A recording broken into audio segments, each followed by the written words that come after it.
गई तो इस बात का मुझे कोई गम नहीं है, परंतु आप में रुकना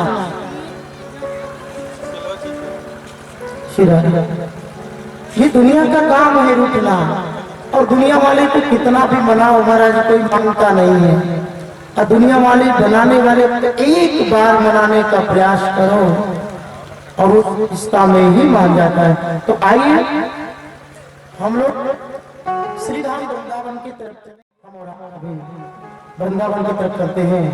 और श्री किशोर कहते हैं किशोरी नंदन कि जब बहुत बड़ी कृपा होती है तो कोई वृंदावन वास करता है, अन्यथा आपकी कृपा के बिना वृंदावन का दर्शन कर ले ये तो परम सौभाग्य नहीं हो सकता। जब आपकी कृपा होती है तभी जाकर के कोई वृंदावन वास करता है। आप लोगों ने वृंदावन इसमें से भक्तों में से कौन वृंदावन गए हैं? वृंदावन महाराज, अरे आप तो पहले ही गए हैं महाराज, आप लोग नहीं गए ना? एक बार वृंदावन चल के देखो, आनंद आ जाएगा। तो आइए श्री किशोरी जी अवश्य आएंगे जी। ऐसे ही होगा तो कैसे होगा?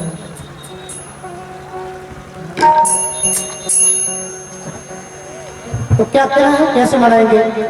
सुना लगे सारा देश वृंदावन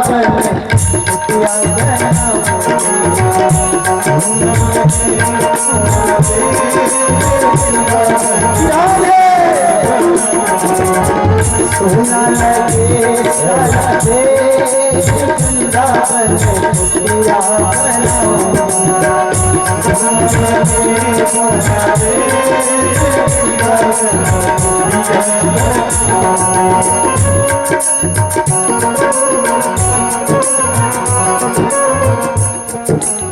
आनंद यार हमारा। राधा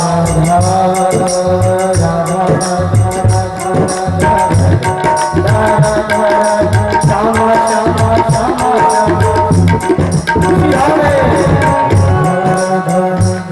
अरे महाराज आप लोगों ने अभी लगन था तो कितना शादी में नाचा था, खूब नाचा था। वो भी कैसे कैसे गाने पे मारा जो कि सुनने के लायक नहीं है। माता भी नच रही है, भैया भी नच रहा है, बहना भी नच रही है, पिताजी भी नच रहा है, जो कि समाज के तौर पे तो गाना आदरणीय नहीं है। और ये तो भगवान की कृपा है। ऐसे नहीं, ऐसे करो, ऐसे बना करो। सुन लगे सारा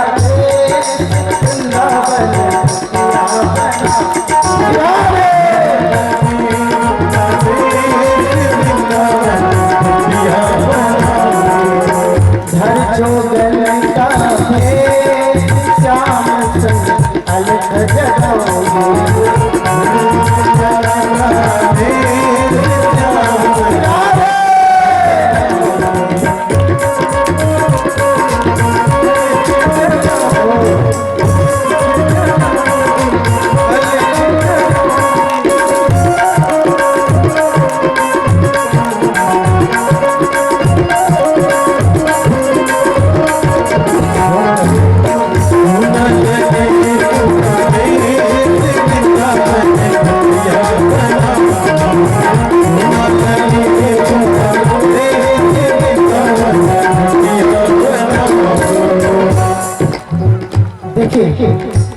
इस संसार पूरा ही सुना है, आनंद कहाँ है? बड़े परमात्मा की श्री चरणों में आनंद है। तो कैसे मनाए, कैसे मनाना है, कैसे प्रभु से कहें हे प्रभु आप मेरे हो और मैं आपका हूँ। और मेरे कन्हैया कैसे लीजिए? मैं गिरधर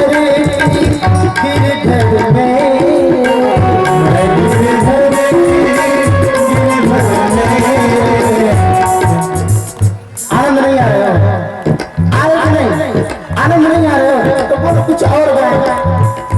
अरे महाराज थोड़ी सी जीवन है और इसी में कहाँ लिपट करके पढ़ाई समाया में पड़े हो तो क्या बोलना पड़ेगा? मैं गिरधर में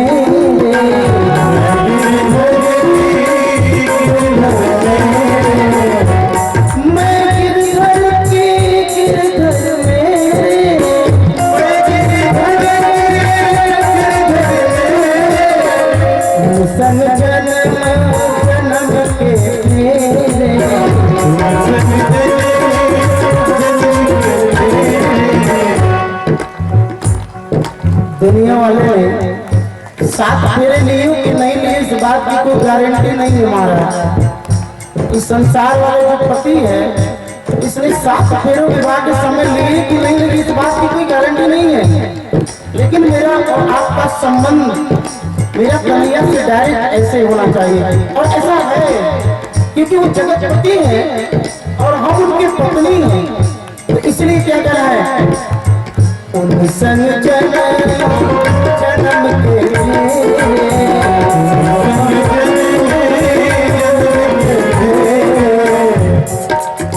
संतन की शादी लेके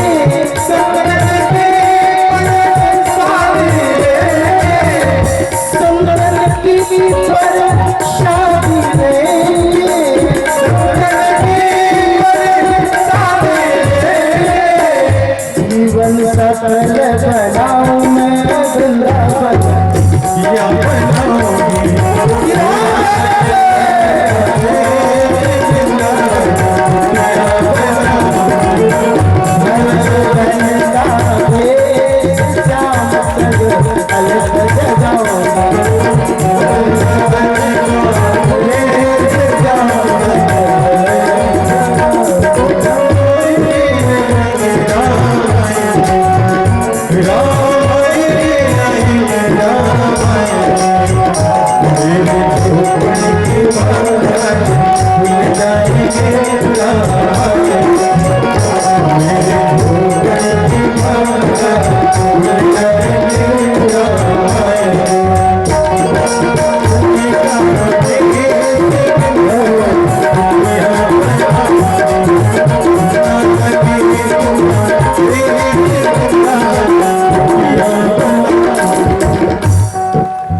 मेरी श्री राधा शासन श्री राधा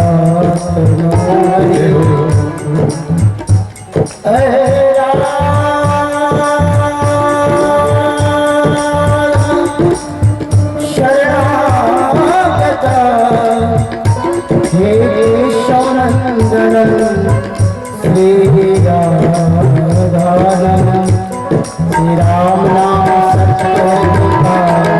सत्य श्री राम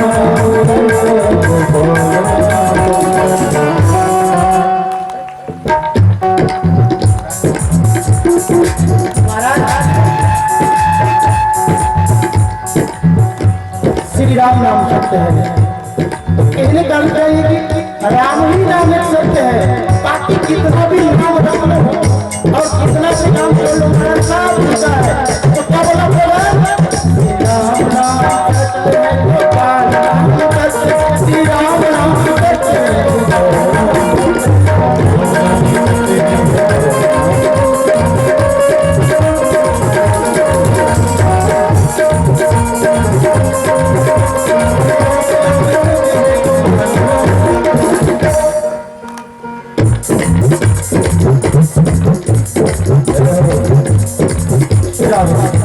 रोक करके गाने बजाना आप लोग।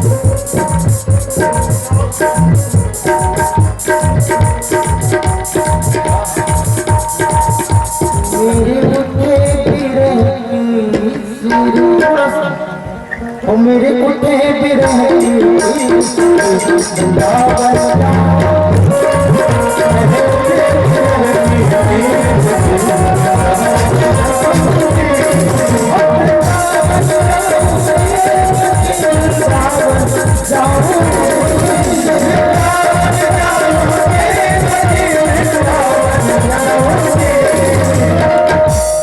वो मेरे कुत्ते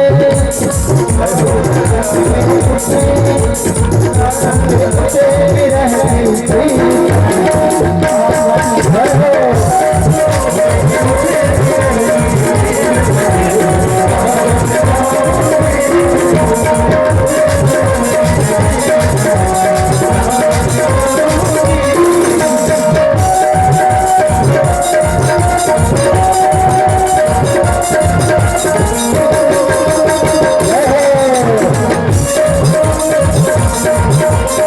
Thank you.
सर्वप्रथम मेरे परमाराध्य श्री युगल सरकार के चरणों में कोटि कोटि नमन।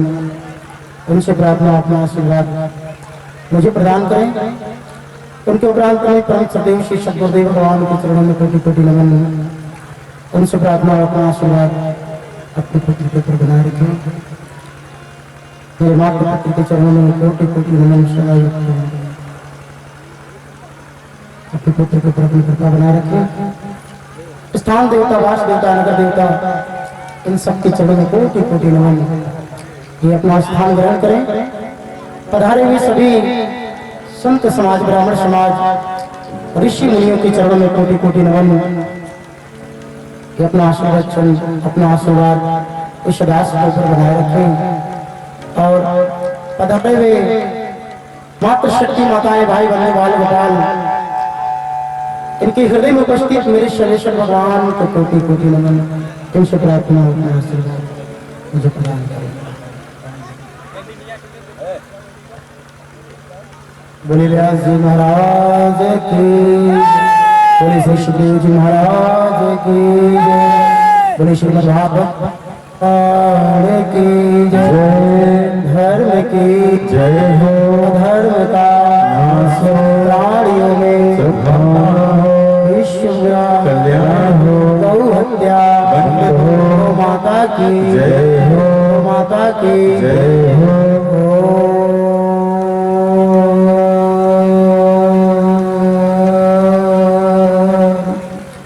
शांति शांति शांति। आप सबको मेरा प्यार, मेरा राधे राधे। एक बार प्रेम से बोलना पड़ेगा, राधे राधे। मेरे प्यारे, बड़ा हम सबकी परम सौभाग्य है कि हमें अवसर मिला इस दास को आपके नगर में आप सबकी सेवा करने का। ये हमारी परम सौभाग्य है कि हमें आप सबका सेवा करने का मुझे अवसर प्रदान हुआ है। और आज जो भी ये आपके नगर में इतना सुंदर कार्यक्रम हो रहा है, ये कहीं ना कहीं आप लोगों का एक एक कदम और एक एक प्रयास है कि जिस प्रयास से हम लोग यहाँ तक पहुंचे हैं। और इतना सुंदर कार्य कि जो कि इसकी शब्दों में बयान नहीं किया जा सकता। इसलिए हर स्थान पे यज्ञ अनुष्ठान नहीं हुआ करते, भागवत नहीं हुआ करते, प्रभु की कथाओं का प्रोग्राम नहीं हुआ करता। ये जब कोटि कोटि जन्मों का जब पुण्य एकत्रित होता है तो किसी स्थान पे यज्ञ होने का परम सौभाग्य प्राप्त होता है। हर जगह नहीं होता है।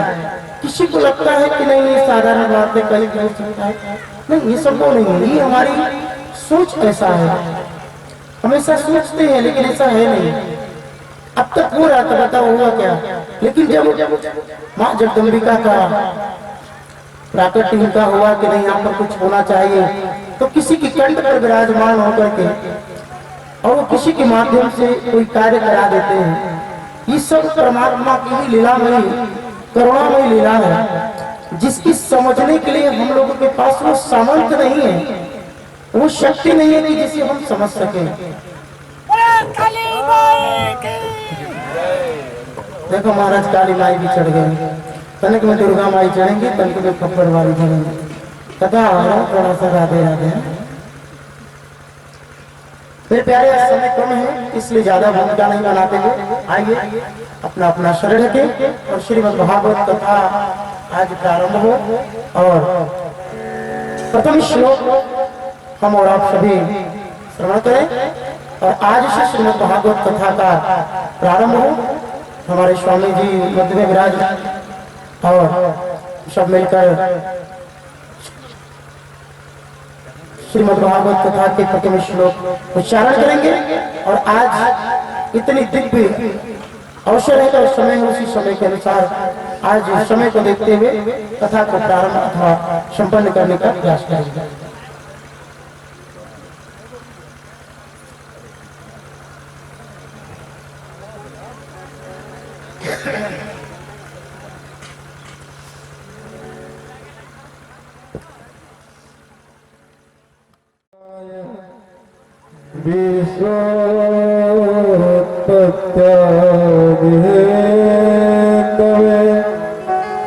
तापत्रय विनाशाय श्री कृष्णाय वयं नमः। वसुदेव सुतं देवं कंस चाणूरमर्दनं देवकी परमानंदनं कृष्ण वंदे जगद्गुरुं। हम उस सच्चित आनंद घनश्याम को सर्वेश्वर को कोटि कोटि नमन करते हैं। और उस सच्चिदानंद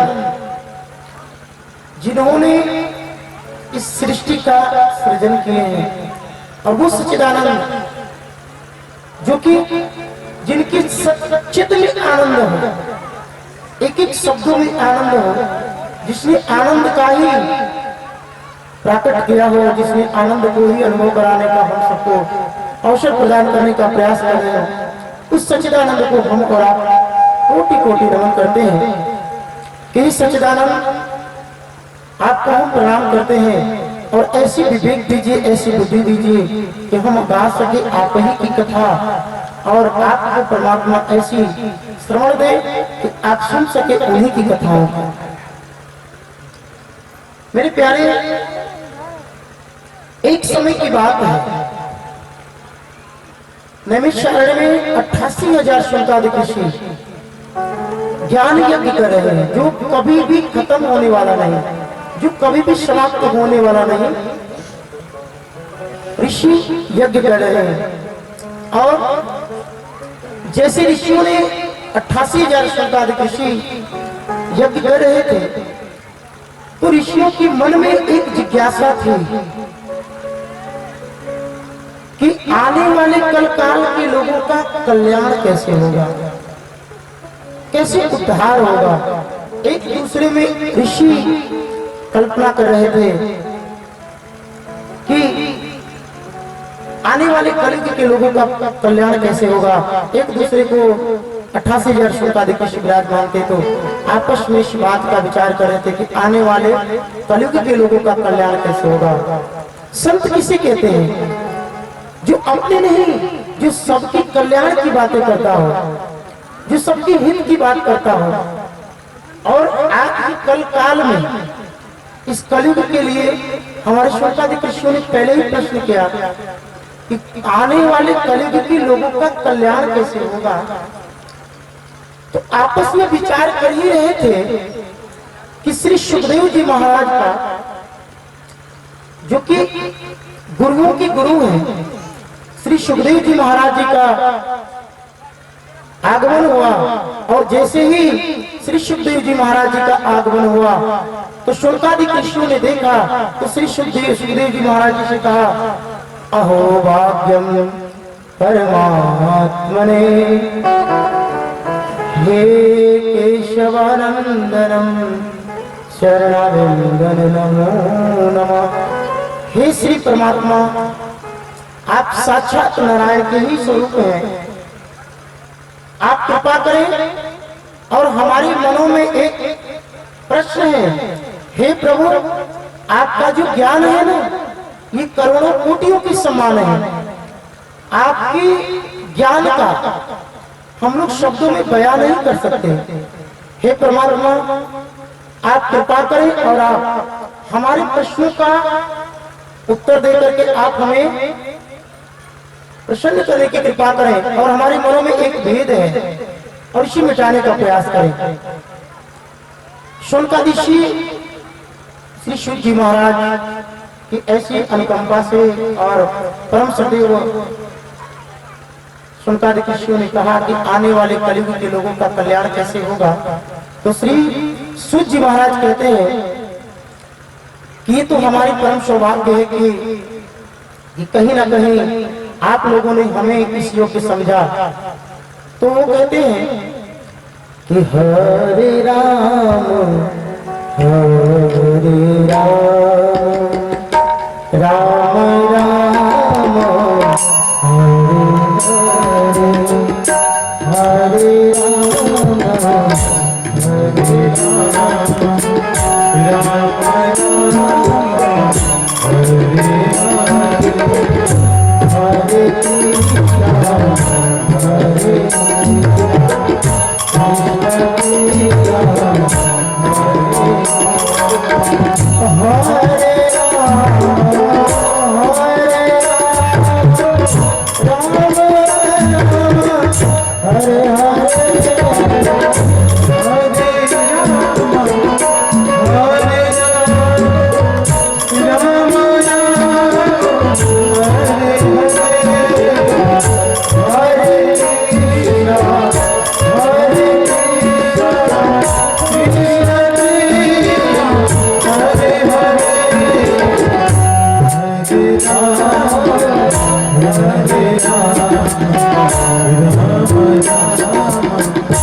तो मेरे प्यारे, उन्होंने कहा कि आप हमें कथा सुनाइए, पर ऐसी सुनाइए जिसे आने वाले कलकाल के कलयुग के लोगों का कल्याण हो।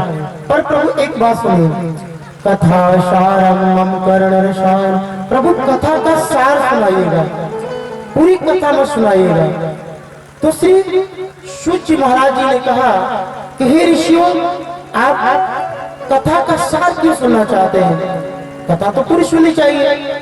तो श्री शुद्ध महाराज जी ने शुल्कादिक ऋषियों ने शुद्ध महाराज जी से कहा कि हे श्री शुद्ध महाराज, हम कथा सुनना चाहते हैं कलयुग के लोगों के लिए, और आने वाले कलयुग के लोगों के पास समय नहीं होगा इसलिए कथा को अल्प में ही सुनाइएगा, विस्तार से मत सुनाइएगा, कथा को सार अल्प में ही संपन्न करिएगा। तो श्री सूत जी महाराज कहते हैं कि हे ऋषियों, आओ हम आपको श्रीमद् भागवत कथा सुनाते हैं। तो उन्होंने कहा, श्री 88,000 शोकादि ऋषियों ने, हे श्री सूत जी महाराज, हम किसी और से क्यों सुनने जाएं, ये आप ही कथा सुना दीजिए। उन्होंने कहा कि बहुत अच्छी बात है, हम सुना रहे हैं आपको। और व्यासपीठ पे श्री सुखदेव जी महाराज, श्री शिव जी महाराज जी को विराजमान कराया गया। शौनकादि ऋषि नीचे विराजमान हो गए और श्रोता के रूप में विराजमान होकर के श्री सूत जी महाराज प्रवक्ता के रूप में, व्यास जी के रूप में विराजमान होकर के वो कथा कहने लगे। और उन्होंने कहा कि हे शौनकादि ऋषि सुनो, ज्ञानमयाज्ञवतः देव ऋषिरंजन कथासारं सुंदरावदा मंगलाय गणो हरे। हे श्री शौनकादि ऋषि, एक समय की बात है, देव ऋषि नारद अनेकों तीर्थों में भ्रमण कर रहे थे और भ्रमण करते करते वो श्रीधाम वृंदावन पधारे।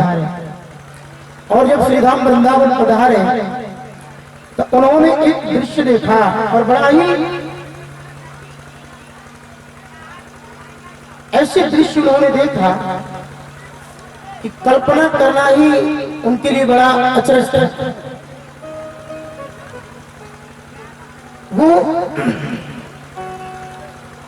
वो सोचने लगे कि जैसे वो प्रथम वृंदावन पधारे तो वृंदावन पधार करके उन्होंने जो दृश्य देखा कि एक नवयौवन स्त्री है और उसके साथ दो अचेत पुरुष पड़े हुए हैं। स्त्री नवयौवन है और जो उसके साथ जो पुरुष है वो अचेत पड़े हुए हैं, वृद्ध हैं।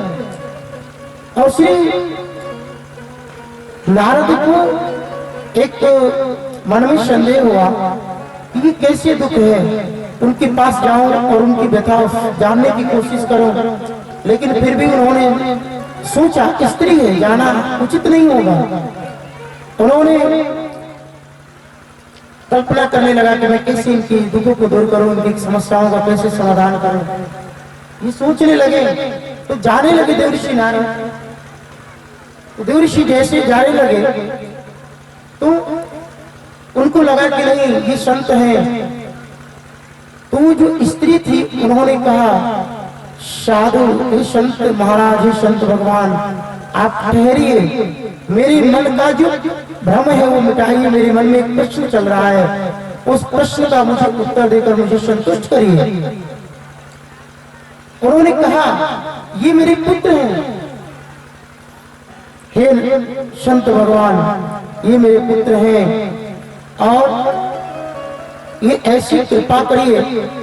और मेरे दुखों का एक इतना बड़ा कारण है कि मैं इनकी मां होने के बाद भी मैं वृद्ध हूँ और ये जो मेरे पुत्र हैं, मैं जवान हूँ और मेरे पुत्र जो है वृद्ध हैं। चूंकि उल्टा हुआ, माँ को वृद्ध होना चाहिए और जो पुत्र हैं उनको नौजवान होना चाहिए। यही मेरे दुख का कारण है।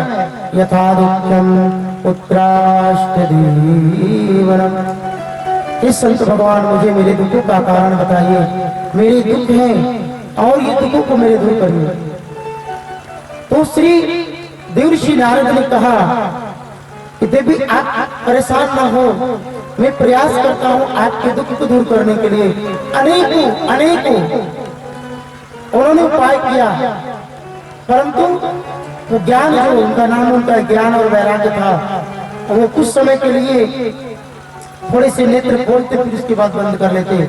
तो उन्होंने ये सोचा मैं क्या करूं जिससे मेरे जो दुख है इनके, इतनी बड़ी भक्ति किया, चिंतन किया और आज मैं इनको ठीक नहीं कर पा रहा हूं। तो श्री देवर्षि नारद शौनकादि ऋषियों का स्मरण किए, सनत सनातन सनत संत कुमार को और उनसे कहने लगे कि प्रभु एक हमारे मन में भ्रम है और मेरे दुखों का एक कारण है, मैं आपसे जानना चाहता हूँ।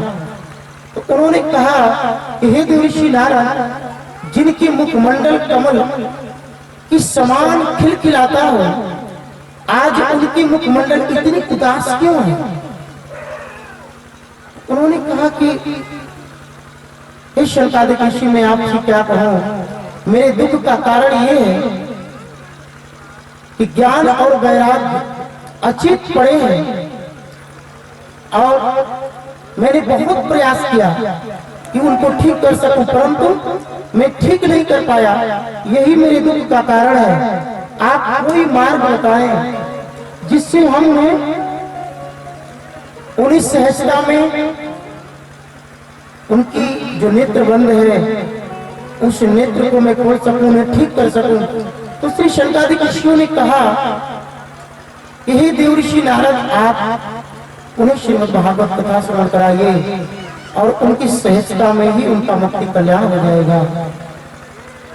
तो देवर्षि नारद ने कहा कि हे प्रभु, मैं इस कथा को कैसे सुनाऊं और कैसे कहूं, आप कृपा करके ये कार्य आप ही कर दीजिए।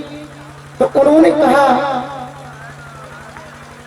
श्री देवर्षि नारद की शंकादिक ऋषियों से कि हे प्रभु, इस कार्य को आप ही करके और ज्ञान वैराग्य की इस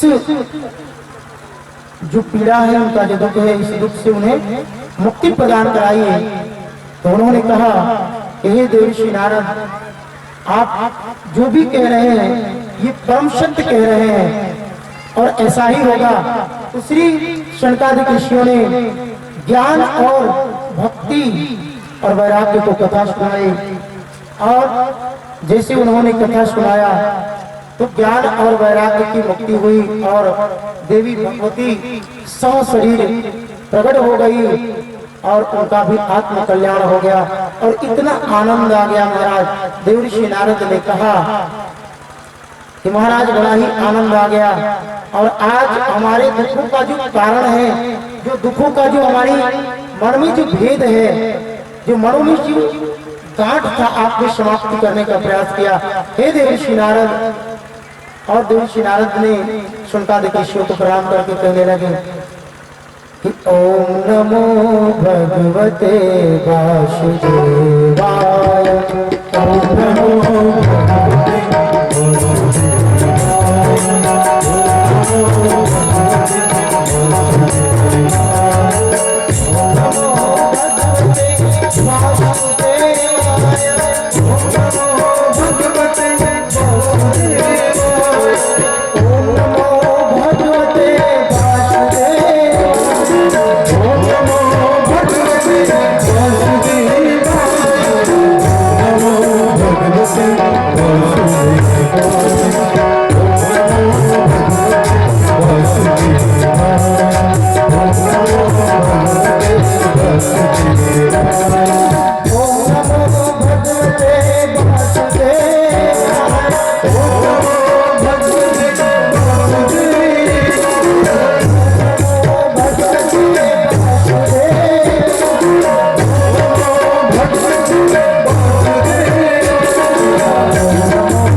जय जय श्री राधे। एक बार प्यार से राधे राधे। एक बार आप प्यार राधा नाम स्मरण करेंगे तो जितने माता बहन या भक्त वृंद हैं, एक ही बार जितने महानुभाव जितने भक्त जन बैठे हैं उनके जीवन में उतना एक बार में एकत्रित हो जाएगा। इसलिए ऐसा होता है कि कोई संत भगवान के नामों का स्मरण कराते हैं तो इसलिए कराते हैं कि हजारों लोग बैठे हैं और एक बार नाम जपने से जो फल मिलता है वो हजारों के जीवन में एक बार जो बोल देंगे ना तो आपके जीवन में जितने लोग हैं अपने आप उसका फल का आप भागी बन जाएंगे। मेरे प्यारे, श्रीमद् भागवत कथा जो एक ऐसी कथा है, श्रीमद् भागवत महापुराण सहजता में ये मुक्ति का द्वार है और इतना सुलभता है कि जो एक बार श्रद्धा से श्रद्धायुक्त होकर श्रीमद् भागवत कथा श्रवण कर ले, उसकी सहजता में ही कल्याण हो जाता है। और भागवत 18,000 श्लोकों से व्याप्त है और श्रीमद् भागवत कथा से सुनने से ज्ञान और वैराग्य का कल्याण हो। आप बताइए कि हम लोगों का कल्याण नहीं होगा? बोलिए, नहीं होगा कि नहीं होगा? होगा ना महाराज? अरे जो इतने बड़ा पापियों का जब कल्याण हो सकता है, कथा सारम कर्ण रसायनम, जहां कथा की इतनी बड़ी महिमा बताई गई है कि कथा सुनते सुनते वो स्वयं परमात्मा को परम लोक को प्राप्त कर लेता है, तो महाराज ये कैसे असंभव हो सकता है कि नहीं हम कथा सुने और भगवान मेरी बातें न समझेगा और मेरी भावनाओं को न समझे और मेरा आत्म कल्याण, लेकिन हम कथा सुनने के लिए तैयार हो तब न। हमें कथा कम सुनना है और हमें आनंद ज्यादा लेना, मतलब आनंद नहीं सुख लेना है ज्यादा, क्योंकि सुख का साइड इफेक्ट है दुख और आनंद का कोई साइड इफेक्ट नहीं है।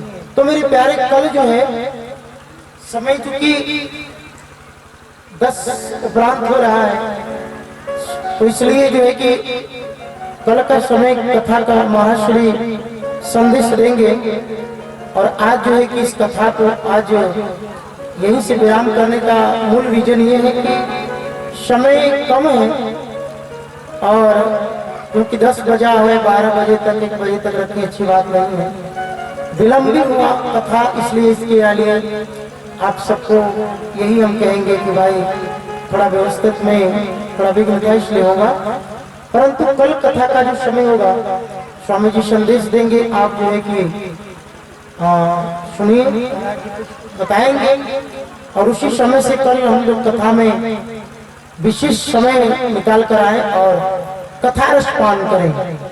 प्रसंग यहीं से होगा, यहीं से कल हम लोग कथा प्रारंभ करेंगे। थोड़ा समय कल ज्यादा लगेगा क्योंकि आज प्रथम दिन का भी कथा हम द्वितीय दिवस में थोड़ा सा हम लोग प्रयास करेंगे और बाबा भोलेनाथ की सुंदर झांकी निकाली जाएगी जिससे आनंद का अनुभव होगा, क्योंकि वहाँ पे बाबा भोलेनाथ का आनंद का कल समय है, तो इसलिए कल समय निर्धारित किया जाएगा। तो आप सबसे आग्रह है कि आप लोग सही समय पर आप पधारने की कृपा करिएगा, हमारा सही समय आपको बताएंगे। जय जय श्री। मुझे तो ऐसा वरदान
जय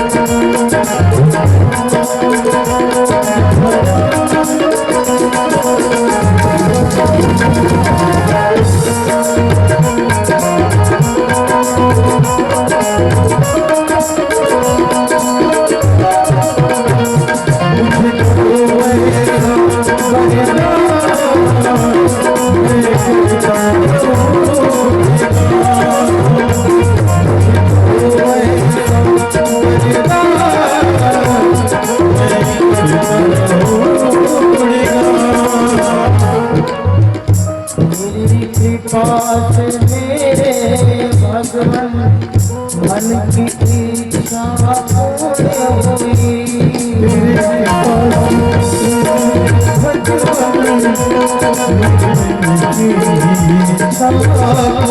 हुई। मेरी कृपा से मेरे भगवान मेरे मन की इच्छा पूरी हुई। कृपा से मेरे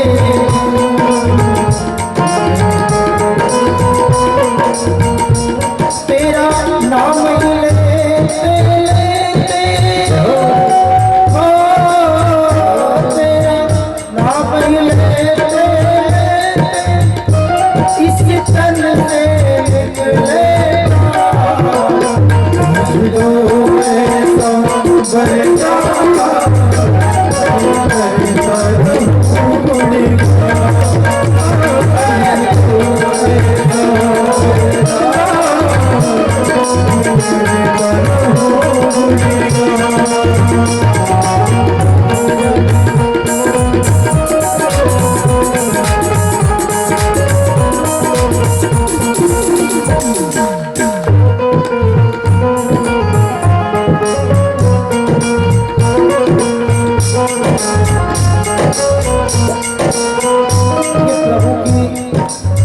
जब बहुत आशीन अनुकंपा उनकी कृपा होती है तो कोई मनुष्य उनके गुणों का गान करने का सौभाग्य मिलता है। ये हर एक लोगों को सौभाग्य नहीं है कि वो परमात्मा का गुणगान कर सके। ये जब उनकी आशीन अनुकंपा होती है, आशीन कृपा होती है, तो कोई व्यक्ति भगवान का गुणगान करने का परम सौभाग्य बनता है। तो इसीलिए कहते हैं मुझे दो ऐसा वरदान, मुझे दो ऐसा वरदान,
सीताराम सीताराम सीताराम कहिए,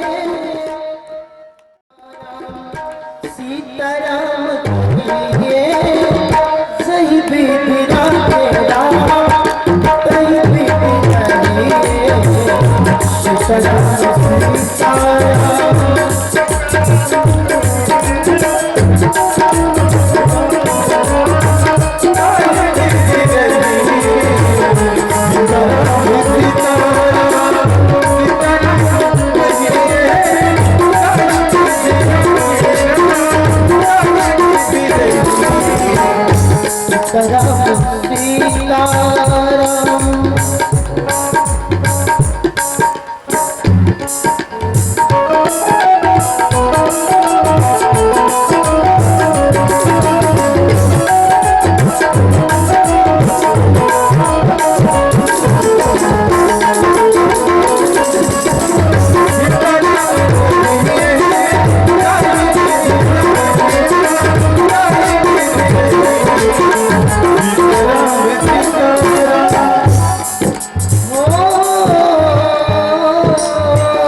श्री राम नाम सत्य है, श्री राम नाम सत्य है, श्री राम नाम।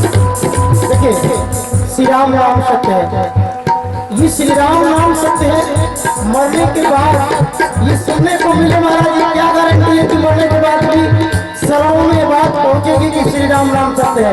तो इसी को समझना पड़ेगा, जब इस शरीर में जब प्राण है, ये निराकार, ये साकार, ये रूपकार, ये जीता जागता हुआ ये जो शरीर है, और ये जब तक हमें जीते जी ये बात बताना चल जाए कि श्री राम नाम सत्य है, तो मरने के बाद लोग पीछे से बोलेंगे, फिर भी ये बात समझ में आने वाला नहीं है। तो मेरे प्यारे क्या बोला पड़ेगा? श्री राम नाम सत्य है, श्री राम नाम सत्य है, श्री राम नाम सत्य है, श्री राम नाम सत्य है।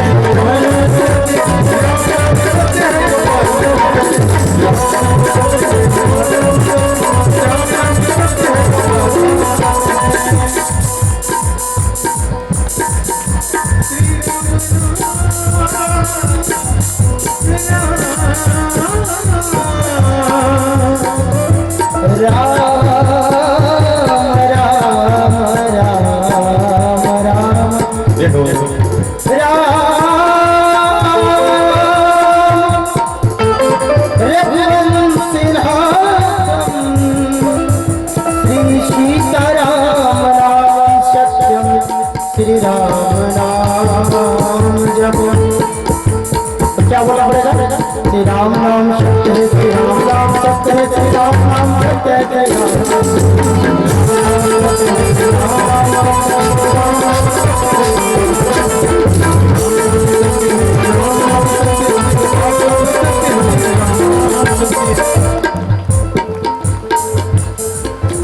एक बार श्री गोस्वामी तुलसीदास जी ने